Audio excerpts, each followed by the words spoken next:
Martial arts and acting legend Chuck Norris has died. His family posted the news online earlier today. Before starring in movies and television, he served in the U.S. Air Force. He was untouchable, unstoppable, immortal. Or at least that's what the world believed. Chuck Norris, the man who made death itself tap out, was gone on March 19, 2026. But the legend only scratches the surface. Behind the roundhouse kicks, the memes, and the silver screen persona was a man far more complicated, far more human, and far more heroic than anyone ever imagined. What drove a man like Chuck to walk away from fame, fortune, and Hollywood for love? This is the story of the shy kid nobody believed in, the soldier who walked the other side of the world, the father, the husband, and the man who gave everything for love. Legend behind myth. Let's start with what you probably know, or what you think you know. Chuck Norris doesn't do push-ups. He pushes the earth down. Chuck Norris counted to infinity twice. Which when Chuck Norris enters a room, he doesn't turn the lights on. He turns the dark off. You've heard the jokes. We all have.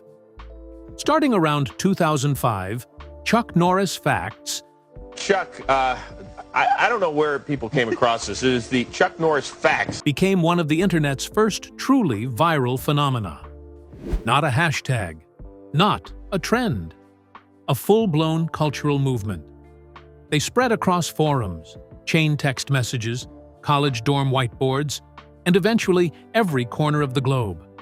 Entire websites were built around nothing but absurd, exaggerated claims about what this man could do. At one point, even late-night hosts were reading them on air. Conan O'Brien ran entire segments. It was everywhere. And the thing that made it different from every other internet joke? It wasn't mean-spirited. Nobody was laughing at Chuck Norris. They were celebrating him, elevating him, turning a real human being into something mythological, like a modern-day folk hero wrapped in denim and a roundhouse kick. And the wild part? He leaned right into it. In 2005, when the memes first exploded, most celebrities would have cringed, sued, released a statement through a publicist, not Chuck. He published a book called The Official Chuck Norris Fact Book, mixing his favorite internet jokes with real stories from his life and the personal codes he tried to live by. He appeared in ads that played on his tough guy image. He showed up in the 2004 movie Dodgeball as a surprise cameo judge, giving Ben Stiller's character a deadpan thumbs up that became iconic all over again. And here's what really gets me. On March 10, 2026, his 86th birthday, just 9 days before he died, he posted a video on social media from Hawaii. Chuck Norris has died at age 86. In it, he's throwing punches, moving, training, at 86 years old. The caption read, "I don't age, I level up." The memes made him immortal to a generation that had never even seen his movies. Think about that. To millions of people under 30, Chuck Norris wasn't an actor. He wasn't a martial arts champion. He wasn't even a real person, really. He was a concept, a force of nature, an idea that nothing in the universe could stop. But here's what the internet never told you. Behind the legend, there was a man who grew up dirt poor in Oklahoma, with an alcoholic father who vanished for months at a time. A man who was so shy as a child that he could barely look people in the eye. A man who lost his younger brother Wieland to a bullet in Vietnam and never fully recovered from it. A man who carried a secret for 26 years. A daughter he didn't know existed, born from a mistake he made as a young soldier. And a man who, when his wife got sick, really sick, didn't call a press conference, didn't write a memoir about it. He just disappeared, walked away from Hollywood, slept on a couch next to her hospital bed for 5 months, and said to the world, My whole life right now is about keeping her alive. The internet built a god, but the truth was so much better, because the truth was a man. The final days and the shocking news. Here's what we know about the end, and honestly, it still doesn't feel real. In March 2026, Chuck Norris was in Kauai, Hawaii, with his family. This wasn't unusual. He loved that island. He'd vacationed there with his daughter Dina and her family back in 2015. And he'd trained there, posted birthday videos there. Kauai was his place, the one corner of the world where Chuck Norris could just be Chuck. On Wednesday, March 18th, a source who spoke with him said he'd been working out that day. Upbeat, cracking jokes, in good spirits, classic Chuck. This was a man who, 9 days earlier on his 86th birthday, had posted a video of himself throwing punches with the caption, "I don't age, I level up." Nobody saw what was coming. Then came Thursday morning, a medical emergency. That's all the family has confirmed. He was rushed to Wilcox Medical Center in Lihue. And by that morning, March 19th, 2026, surrounded by the people who loved him most, Chuck Norris was gone. He was 86 years old, just 9 days past his birthday. Just 1 day removed from laughing and training like the years couldn't touch him. And here's what makes it hit even harder. This wasn't a man who'd been declining publicly for years. There was no long goodbye, no slow fade. In 2017, he'd survived 2 heart attacks just minutes apart at a casino in rural Nevada and walked away. He'd kept training into his 80s. He still had a film listed as upcoming, a movie called Zombie Plane alongside Vanilla Ice, of all people. The man was still in motion. And then, he wasn't. His family released their statement on Friday morning, and if you haven't read it, you really should. Because it doesn't read like a press release. It reads like a family sitting around a kitchen table, trying to find words big enough for the hole in their chest. They wrote that to the world. He was a martial artist, an actor, and a symbol of strength. But to them, to the people who actually knew him, he was a devoted husband, a loving father and grandfather, an incredible brother, the heart of their family. They said he lived with faith, purpose, and an unwavering commitment to the people he loved. And they asked, gently, quietly, for privacy. Then the tributes started pouring in. His daughter Dana Lee, just 24 years old, posted that her dad had been her protector from the moment she was born.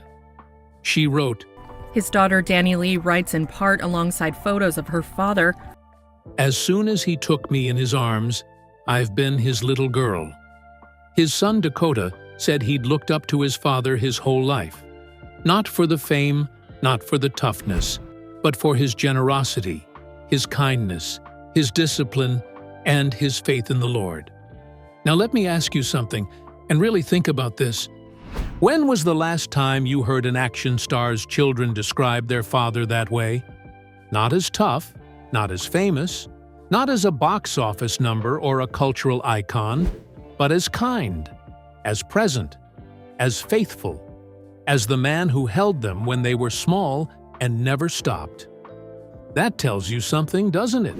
About who Chuck Norris really was when the cameras turned off and the credits stopped rolling, and it was just him, Dad, sitting at the dinner table, asking about their day. Chuck Norris' hidden legacy. Chuck Norris wasn't perfect, and he'd be the first to tell you that. For decades, the world saw the roundhouse kicks, the cowboy hat, the martial arts trophies, but beneath the myth was a man who made real mistakes. The kind that don't show up in memes, the kind that keep you awake at 3 a.m., questioning who you really are. In 1958, at just 18, Chuck married his high school sweetheart, Diane Holcheck, in Torrance, California. She was 17. 2 kids, naive but determined, stepping into life before they even knew what challenges awaited them. Over the next 30 years, they built something extraordinary. 2 sons, Mike in 1962 and Eric in 1965, a martial arts empire, and a Hollywood career that would make Chuck a household name. From the outside, it looked flawless, the American dream with a black belt. But life had other plans. While stationed in the Air Force in the early 1960s, Chuck had an affair that resulted in a daughter, Dina, born in 1964. And here's the thing, he didn't know. Dina grew up in a quiet California town, unaware that one of the world's most famous men was her father. She discovered the truth at 16, overhearing her mother. Most teenagers in that position would have reacted with anger, media exposure, or legal action. Dina stayed silent for a decade out of respect for Chuck's family. Then, in 1991, after Chuck's divorce from Diane, she wrote him a simple letter. No lawyers, no demands, just a daughter reaching out. Chuck didn't call his publicist or make headlines. He called his mother, Wilma, a woman who had held their family together through poverty and heartbreak. They agreed to meet Dina first. And when Chuck saw her in Wilma's living room, he didn't need tests. He later wrote in, "Against all odds, I felt as if I had known her all of her life." They embraced, 2 strangers becoming family after 26 years. From that day on, Dina was fully part of the Norris family, celebrating milestones, meeting her half-brothers, and even joining family vacations. When Chuck married Gina O'Kelly in 1998, Dina was there. And when the twins Dakota and Danilee were born in 2001, she became their big sister. Chuck's legacy wasn't the memes, the movies, or the roundhouse kicks. It was showing up when it mattered, owning his mistakes, and choosing love over ego. That's what made him a legend. Not the myth, but the man behind it. Chuck Norris' ultimate devotion. If the story of Dina shows you Chuck's capacity for grace, then the story of Gina shows you his capacity for devotion. In 1997, after his 30-year marriage to Diane ended, Chuck met Gina O'Kelly. The woman right next to me is my wife, my beautiful wife, who we've been married now for 20 years. She was a former model, 23 years his junior. They married in 1998, and in 2001, they welcomed fraternal twins, Dakota and Danilee. By every measure, it was a fresh start, a second chance at family. But in 2013, everything changed. Gina underwent a series of MRI scans. Routine, nothing unusual. But afterward, she began experiencing devastating symptoms. Burning sensations throughout her entire body. Nerve pain, difficulty breathing, full-body tremors. Doctors eventually determined that she was suffering from gadolinium toxicity, a reaction to the contrast agent used in the scans. Her health deteriorated rapidly. And Chuck, the man who had built his life on toughness, on never backing down, did something that shocked Hollywood. He walked away. He gave up his film career. He stopped taking roles. He stopped doing press tours and appearances. For 5 months, he slept on a couch next to his wife's hospital bed. Not because cameras were rolling, not because anyone was watching, but because that's who he was when nobody was looking. And he later said in an interview that stunned fans, "I've given up my film career to concentrate on Gina. My whole life right now is about keeping her alive." Just read that again. A man at the height of cultural relevance, a man whose name was literally a synonym for strength, reduced his entire world to one hospital room and one woman's hand. And he didn't just care for her quietly. He fought for her publicly. He and Gina filed lawsuits against several medical companies to raise awareness about gadolinium toxicity. They used their platform not for profit, but for protection. hoping that what happened to Gina wouldn't happen to anyone else. Gina recovered, slowly, painfully, but she recovered. And together, they built a life on their Texas ranch, training together, raising their twins. You running a nonprofit called Kickstart Kids that teaches martial arts to at-risk youth. No red carpets, no premieres, just purpose. You know what real toughness looks like? It doesn't look like a roundhouse kick. It looks like a man sleeping on a hospital couch for 5 months because the woman he loves can't sleep alone. Chuck Norris' rising journey. Now, to really understand what Chuck Norris became, you have to understand where he started. Because the distance between those 2 points? It's almost unbelievable. Carlos Ray Norris was born on March 10, 1940, in Ryan, Oklahoma. His father, Ray, was a World War II veteran who struggled with alcoholism, disappearing on drinking binges that lasted for months. His mother, Wilma, held the family together on almost nothing. Chuck later described his childhood as downbeat. He was shy, non-athletic, he's mediocre in school. The kind of kid who faded into the background and hoped nobody noticed him. When he was 16, his parents divorced. His mother moved the 3 boys, Chuck, Wieland, and Aaron, first to Kansas, then to Torrance, California. They were poor. They were broken. And Chuck carried the shame of his father's failures like a weight on his chest. But then came 1958. Chuck joined the United States Air Force. He was stationed at Osan Air Base in South Korea. And there, thousands of miles from everything he knew, he discovered martial arts. He began training in Tang Soo Do, a traditional Korean discipline. And something clicked. For the first time in his life, Chuck Norris felt like he was good at something. Not just good, driven. The shy kid who couldn't look people in the eye was suddenly throwing punches with precision and purpose. Now, after leaving the Air Force in 1962, he opened a martial arts studio in Torrance. He lost his first 2 competitive bouts, but he kept going.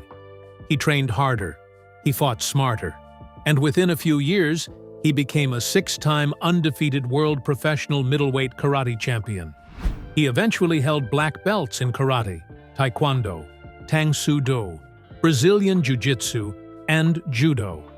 He even created his own fighting discipline, Chun Kuk Do, meaning the universal way. His reputation grew. Hollywood celebrities started showing up at his schools. Steve McQueen, Priscilla Presley. And it was McQueen, the king of cool himself, who looked at this quiet martial artist and said, "You've got the presence. You should be in movies." Then came the moment that changed everything. In 1972, Bruce Lee invited Chuck to appear in The Way of the Dragon. And their fight scene in Rome's Colosseum is still considered one of the greatest martial arts sequences ever filmed. Lee won the fight on screen, but Norris won something bigger. He won the world's attention. From there, the trajectory was meteoric. Leading roles in Breaker, Good Guys Wear Black, Missing in Action, The Delta Force, and Code of Silence. He became the all-American action hero, the guy who never used fancy one-liners, never played the anti-hero, never blurred the line between right and wrong. And then came Walker, Texas Ranger. 8 seasons, over 200 episodes, broadcast in more than 100 countries. Cordell Walker wasn't just a character. He was a moral compass wrapped in denim and a cowboy hat. But through all of it, the fame, the fortune, the global recognition, one wound never fully healed. In 1970, while Chuck was refereeing a martial arts tournament in California, he received an urgent phone call. His younger brother, Wieland, a private in the 101st Airborne Division, had been killed in Vietnam. He was just 27 years old. Wieland had eerily predicted his own death. telling Chuck he wouldn't make it to his 27th birthday. Chuck never fully got over it. He later dedicated his missing in action films to Wieland's memory. He once said, "My brother was the real hero. I just tell stories on screen. He lived one." And maybe that's the key to understanding Chuck Norris. Every punch he threw on screen was, in some way, a punch thrown on behalf of a brother who couldn't throw one anymore. But the story doesn't end here. Legends fall, myths crumble, and yet the echoes of their choices linger long after the spotlight fades. A Chuck Norris may have left the world, but the questions he leaves behind about courage, sacrifice, and the cost of greatness are far from answered. What does it truly mean to be immortal, if not in life, but in the impact you leave on those who follow? And as we turn the page, one has to wonder, who else will rise? And who will history remember? And who will it forget?